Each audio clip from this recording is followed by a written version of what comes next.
قبل ما نعرف الحروف الهيروغليفية هنعرف أسرار وغرائب الهيروغليفية، وده اللي هنعرفه كمان شوية.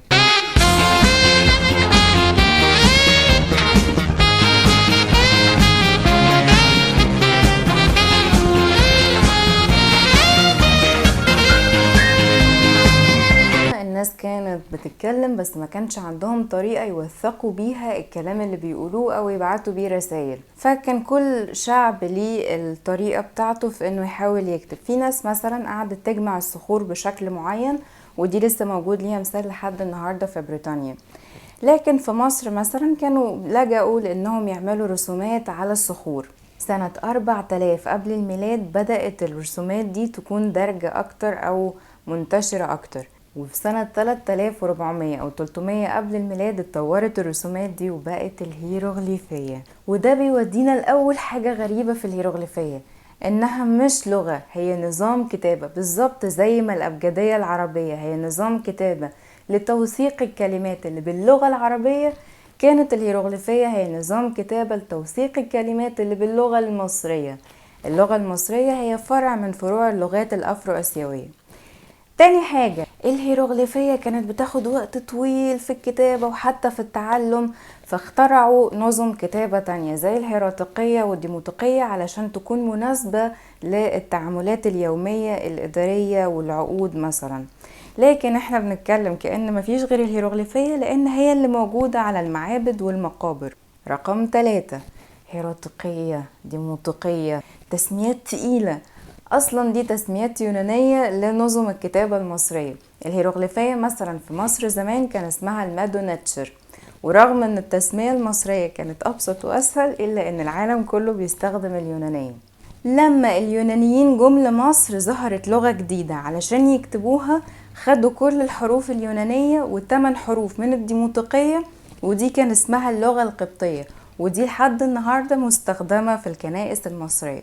رابع حاجة، الهيروغليفية بقى كانت بتتكتب من اليمين للشمال ولا من الشمال لليمين؟ من اليمين للشمال ومن الشمال لليمين ومن فوق لتحت ومن تحت لفوق، على حسب الكلام اللي عايزين نقوله والمساحة اللي قصادنا. اوقات كان بيبقى فيه جمل نصها افقي والباقي رأسي.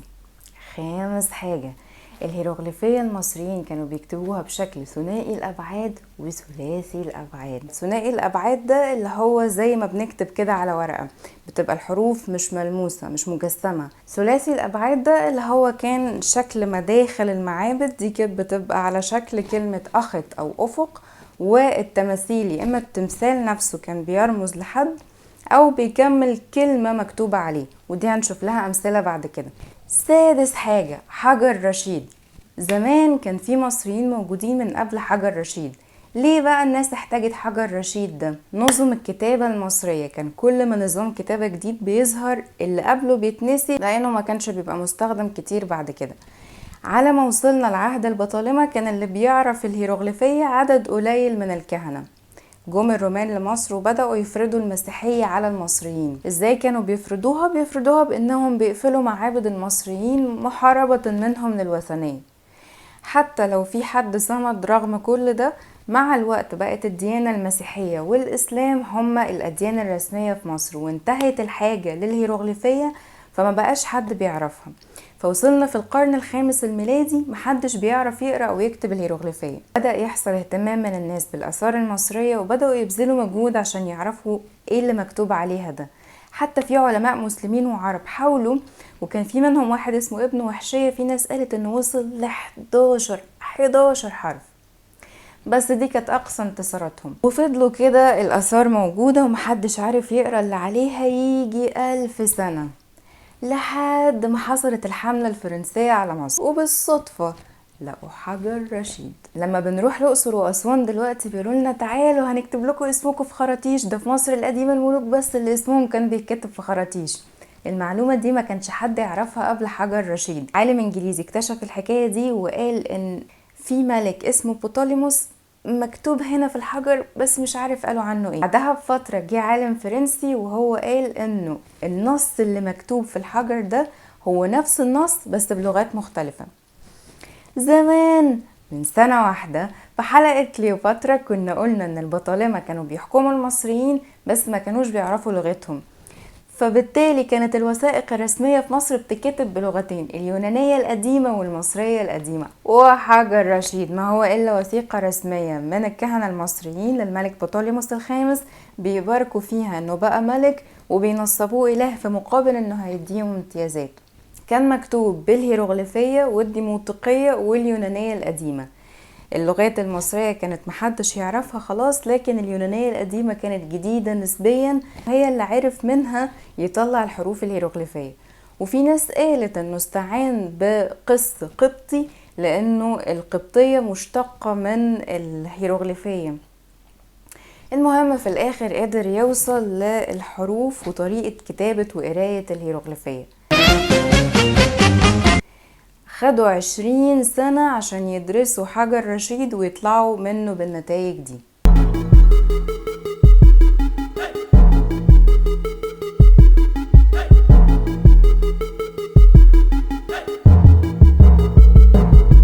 في لينك في المصادر بيظهر حجر رشيد من كل الزوايا بتاعته.